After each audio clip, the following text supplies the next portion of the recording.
Hello everyone, my name is Kulfasha और आप सभी देख रहे हैं मेरा official channel D U education club. I hope आप सभी ठीक होंगे और अपनी अपनी स्टडी बहुत अच्छे से कर रहे होंगे। जैसे कि आप सभी ने थंबनेल पर ही देख लिया होगा, आज की जो वीडियो है ये आपकी बीए प्रोग्राम की होने वाली है फर्स्ट सेमेस्टर की। फर्स्ट सेमेस्टर में जो आपका environmental science theory into practice one जो सब्जेक्ट है, उस सब्जेक्ट की आज हम लोग क्वेश्चन पेपर को डिस्कस करने वाले हैं। एंड ये जो क्वेश्चन पेपर है ये बहुत ज़्यादा आप लोगों के लिए इम्पॉर्टेंट है। देखिए, आप लोग अभी फर्स्ट सेमेस्टर के स्टूडेंट हैं तो आप लोगों को शायद नहीं पता होगा कि सोल में मोस्टली क्वेश्चंस रिपीटेड होते हैं। इसलिए आप लोगों को क्वेश्चन पेपर पूरा देखना है, क्योंकि हो सकता है इसी क्वेश्चन पेपर में से आप लोगों के लिए क्वेश्चन बन जाए। एंड मैं आपकी इन्फॉर्मेशन के लिए बता दूँ, मैं इस सब्जेक्ट यानी environmental science theory into practice one के जो नोट्स हैं एंड पूरी जो बुक है मैं ऑलरेडी कवर करवा चुकी हूँ। उस वीडियो के लिए आप मेरे यूट्यूब चैनल पर विजिट कर सकते हैं, आपको पूरी प्लेलिस्ट मिल जाएगी।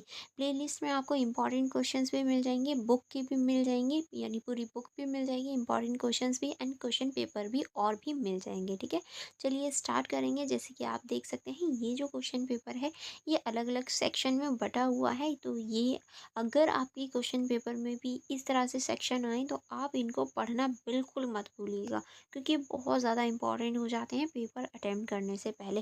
जैसे कि आप देख सकते हैं, ये आपका पार्ट ए स्टार्ट हो जाता है, जहाँ क्वेश्चन नंबर वन जो है वो नेसेसरी यानी कंपलसरी आपको देखने को मिल जाता है। ये आपका क्वेश्चन नंबर वन जो है कंपलसरी है। अगर आप इंग्लिश मीडियम वाले स्टूडेंट हैं तो यहाँ देख सकते हैं, एंड हिंदी मीडियम वाले हैं तो यहाँ आप देख सकते हैं जो आपका का है क्वेश्चन नंबर वन का, वो आपका सही या गलत से है। यानी यहाँ आपको पॉइंट्स दे रखे हैं, इन्हें पढ़कर आपको सही या गलत ही बताना है। ठीक है, उसके बाद में जो बी है वो है आपका फिल इन द ब्लैंक्स, यानी आपको जो खाली स्थान है उन्हें भरना है। खाली स्थान जो है वो आपको भरने को देखने को मिल जाएंगे, ये आपके खाली स्थान हो जाते हैं। ठीक है, उसके बाद में क्वेश्चन नंबर टू आपका स्टार्ट हो जाता है। जैसे कि आप देख सकते हैं, क्वेश्चन नंबर टू है आपका निम्नलिखित में अंतर बताइए, यानी यहाँ आपको डिफरेंसेस बताने हैं। वन परिस्थिति तंत्र बनाम रेगिस्तानी परिस्थितिकी तंत्र में आपको बताना है कि वन परिस्थितिकी तंत्र जो होता है और रेगिस्तानी जो परिस्थितिकी तंत्र है, दोनों में क्या डिफरेंसेस है। दूसरा, आप ई कचरा बनाम खाद्य अपशिष्ट में क्या डिफरेंसेस है, यानी ई कचरा और खाद्य अपशिष्ट में क्या डिफरेंसेस है। प्राथमिक वायु प्रदूषण और द्वितीय वायु प्रदूषण में क्या डिफरेंसेस है, ये आपको बताना है।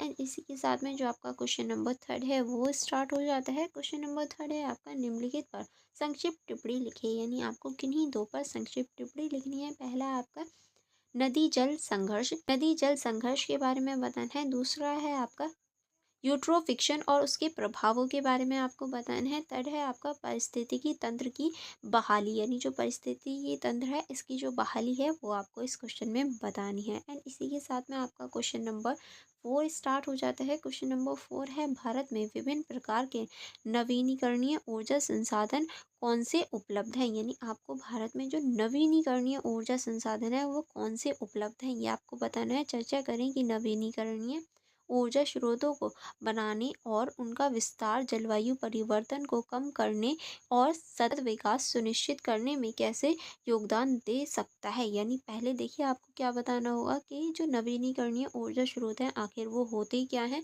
और किस तरह से उपलब्ध होते हैं। नवीनीकरणीय जो ऊर्जा स्रोत हैं वो अपने विस्तार को किस तरह से बढ़ाते हैं और किस तरह से जलवायु परिवर्तन को कम करते हैं, और ये किस तरह से जो वो एक तरह से जो सतत विकास है उसको योगदान देते हैं, यानी सतत विकास को बढ़ाते हैं। वो सारी चीज़ें आपको इस क्वेश्चन में बतानी है।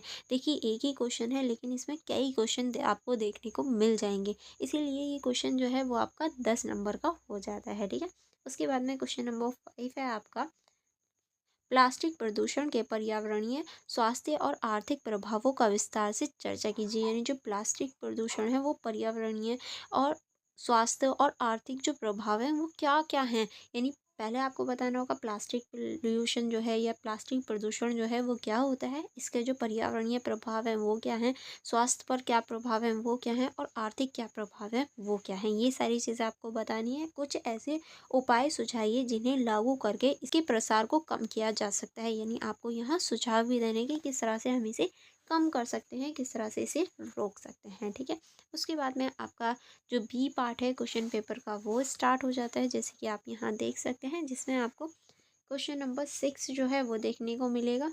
क्वेश्चन नंबर 6 है आपका, दिल्ली में हर सर्दियों में भयंकर धुंध छाती है जिससे हवा की गुणवत्ता पर काफ़ी असर पड़ता है। अपने कॉलेज के इको क्लब के सदस्यों के रूपों में प्रभावित पहल इस मुद्दे की गंभीरता के बारे में छात्रों और आसपास के समुदायों के बीच जागरूकता बढ़ाती है।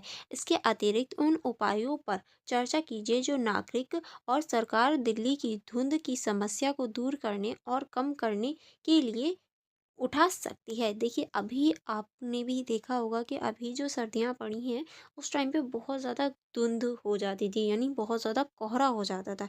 अब देखिए, वो जो धुंध है वो ठंड की वजह से नहीं, वो पॉल्यूशन की वजह से हो रही है। और वो धुंध होने की वजह से बहुत सारी सारी जो चीज़ें हैं वो नहीं देखी जाती थी, जिसकी वजह से एक्सीडेंट वगैरह भी हो जाते थे। तो उस धुंध को हटाने के लिए या उस धुंध से बचने के लिए आपको एक तरह से कुछ जो उपाय हैं वो देने हैं, एंड एक जो सजग नागरिक है उसके रूप में, और आप दिल्ली सरकार को भी कुछ सुझाव दे सकते हैं कि क्या कदम उठाए जाने चाहिए। वो सारी चीज़ें आपको इस क्वेश्चन में बतानी होंगी, ठीक है। उसके बाद में आपका क्वेश्चन नंबर 7 है। क्वेश्चन नंबर 7 है, ऐसी नीतियों और प्रौद्योगिकियों को सुझाव दीजिए जिनके द्वारा भारत निम्नलिखित सतत विकास लक्ष्यों को प्राप्त कर सकता है। यानी आपको ऐसी जो नीतियाँ हैं और जो प्रौद्योगिकियों के सुझाव देने हैं जिसके द्वारा जो भारत है वो सतत विकास के जो लक्ष्य हैं उन्हें प्राप्त कर ले। तो पहला है आपका SDG 3, जिसमें आपका अच्छा स्वास्थ्य और खुशहाली आ जाती है। SDG 7, जिसमें आपका सस्ती और स्वच्छ ऊर्जा आ जाती है। इनके ऊपर आपको डिस्कस करना है कि कौन से आप सुझाव दे सकते हैं जिन्हें हम सतत विकास के लक्ष्य में रख सकते हैं, ठीक है। उसके बाद में ये आपका क्वेश्चन नंबर 8 हो जाता है, जहां आपको एक इमेज दे रखी है एंड इसी से रिगार्डिंग जो क्वेश्चंस हैं वो आपसे पूछे गए हैं। तो आपसे जो क्वेश्चन पूछे गए हैं वो है आपका, चित्र में दिखाए गए पारिस्थितिकी तंत्र को पहचानिए और नीचे दिए गए प्रश्नों के उत्तर दीजिए। यानी ये जो आपका चित्र दिखाया गया है इसमें जो आपको पारिस्थितिकी तंत्र दिखाया गया है कौन सा है ये आपको पहचानना है। और पहला सवाल आपका बनता है, स्थितिकी तंत्र के प्रकार का नाम बताइए। यानी ये किस प्रकार का पारिस्थितिकी तंत्र है जिसमें आपको जो मछलियाँ हैं, जल है, वो सारी चीज़ें देखने को मिल जाती हैं। या आपने अगर मेरी वीडियोस देखी हैं तो आप इजीली बता देंगे इस क्वेश्चन का आंसर अभी भी बैठे बैठे। चलिए देखेंगे किस किस ने मेरी जो वीडियोस हैं प्रीवियस वो देख रखी हैं एंड किस किस को आंसर पता है।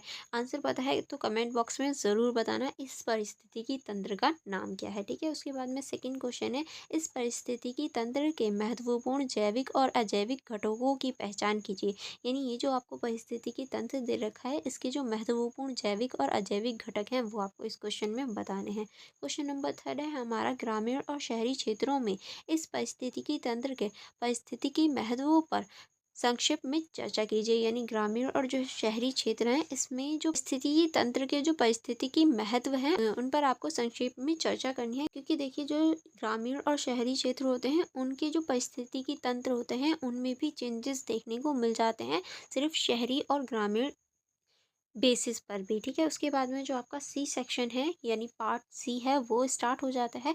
इसमें भी देख लेते हैं जो आपका क्वेश्चन नंबर 9 है उसको देख लेते हैं। ये आपका क्वेश्चन नंबर 9 है जहां आपको निम्नलिखित को परिभाषित कीजिए। यानी आपको यहाँ परिभाषित करने हैं लेकिन कोई 5 ही आपको परिभाषित करने हैं। तो पहला है आपका जीवाश्म ईंधन। जीवाश्म ईंधन क्या होते हैं ये आपको बताना है। दूसरा है आपका समस्थिति क्या होती है ये आपको बताना है। फिर है आपका धुंध।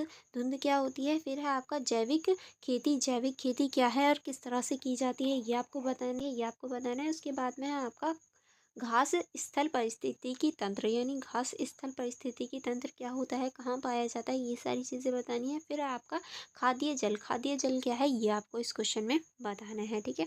आगे चलेंगे। आगे अब हमारा क्वेश्चन नंबर 10 हो जाता है। क्वेश्चन नंबर 10 है हमारा, मनुस्थलीकरण क्या है। मनुस्थलीकरण के प्राथमिक कारणों और प्रभावों की व्याख्या कीजिए। यानी मनुस्थलीकरण क्या होता है ये आपको पहले बताने हैं और फिर मनुस्थलीकरण के जो प्राथमिक कारण होते हैं वो आपको बताने हैं, इसके जो प्रभाव होते हैं वो भी आपको इस क्वेश्चन में बताने हैं, ठीक है। चलिए आगे बढ़ेंगे क्वेश्चन नंबर 11 की तरफ। क्वेश्चन नंबर 11 है आपका, भारत में शहरी और ग्रामीण क्षेत्रों में उत्पन्न होने वाले विभिन्न प्रकार के ठोस कचरे को वर्गीकृत कीजिए। यानी जो भारत है उसमें जो शहरी और ग्रामीण क्षेत्रों में जो उत्पन्न होता है विभिन्न प्रकार के जो ठोस कचरे होता है उसको आपको वर्गीकृत करना है, यानी उसे अलग अलग करना है ठोस अपशिष्ट प्रबंधन में 3R सिद्धांत और अवशिष्ट पृथक्करण की प्रासंगिकता पर चर्चा कीजिए। यानी आपको यहाँ 3R जो सिद्धांत है वो भी बताना और किस तरह से जो अपशिष्ट पृथक्करण की प्रासंगिकता है वो भी आपको बतानी है। एंड यहाँ जो आपका 3R का सिद्धांत है मैं ऑलरेडी पढ़ा चुकी हूँ, तो आप वीडियोस में देख सकते हैं। वीडियोस आपको मेरे चैनल पर मिल जाएंगी। एंड इसी के साथ में आपका जो पूरा क्वेश्चन पेपर डिस्कशन था वो कंप्लीट हो जाता है। आई होप आपको पूरा क्वेश्चन पेपर अच्छे से समझ में आ गया होगा।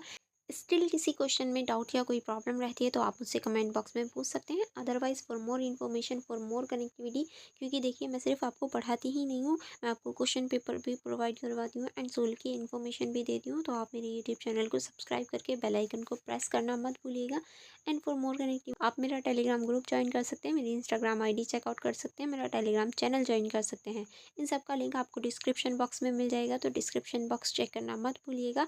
आप भी वीडियो को लाइक करना एंड अपने फ्रेंड्स के साथ भी ज़रूर शेयर करना। चलिए अब हम मिलेंगे नेक्स्ट वीडियो में। Thank you for watching everyone.